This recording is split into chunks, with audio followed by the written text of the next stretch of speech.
ఎందుకంటే జగన్ అమరావతి క్యాపిటల్ కాదంటాడు, సజ్జల ఎవడు చెప్పాడు అదే క్యాపిటల్ అంటాడు. దాని తర్వాత రేపు అంబటొచ్చి ఇంకోటి చెప్తాడు, నీ పార్టీలో నీకు ఒక క్రమశిక్షణ విభాగం లేదు, నువ్వు ఏకంగా ఆవు తీసుకొచ్చి ఆవు సరిగ్గా మేయకపోతే ఇలాంటి కల్టీ జరుగుతుందో.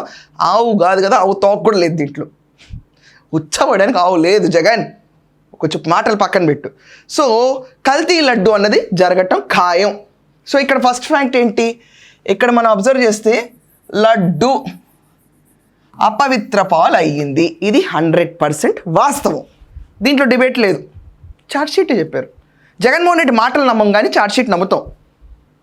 ఇలాగే దిస్ ఇస్ లా. ఇప్పుడు దీన్ని అబౌవ్గా వెళ్ళిపోయి ఛార్జ్షీట్ని క్వశ్చన్ చేసేంత సీన్ ఎవరికి ఉండదు. కానీ ఒక చిన్న విషయం మనం తీసుకెళ్దాం. కేజ్రీవాల్ని అరెస్ట్ చేశారు, ఎందుకని? లిక్కర్ పాలసీ అమెండ్మెంట్స్లో chief minister, deputy chief minister Sisodia వీళ్ళందరినీ కూడా అరెస్ట్ చేశారు. మరి ఈరోజు లడ్డు కుంభకోణంకి వస్తే చిన్నప్పని పట్టుకుంటారా? జస్ట్ ఒక చిన్న చిప్స్ ప్యాకెట్ చిన్నప్ప, ఈ చిన్నప్ప అకౌంట్లో ఎంత, 4.6 కోట్లు. ఇది పవర్ దాటిన తర్వాత వేరే వాళ్ళ అకౌంట్కి ట్రాన్స్ఫర్డ్. ఇది ఒక చిన్న పిట్ట కథ లాంటి చిన్నప్ప. ఈ చిన్నప్ప ఎవడి చెంచా? వైవి సుబ్బారెడ్డి. ఓకే, ఈ సుబ్బారెడ్డి టీటీడీ చైర్మన్గా ఉన్నాడు.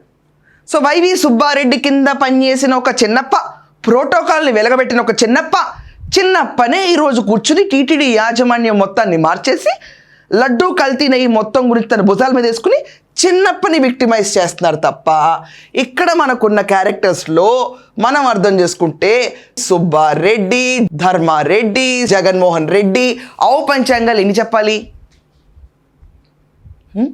వాళ్ళు పట్టుకోరా? కేజ్రీవాల్కి ఒక న్యాయం, మీకో న్యాయమా? ఇది ఎక్కడ లాజిక్?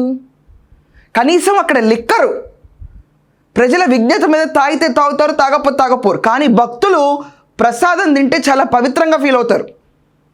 అలాంటి ప్రసాదంలో ఆవు తోక కూడా లేదు, తీసుకొచ్చేసి దాంట్లో రసాయనాలు కలిపారు.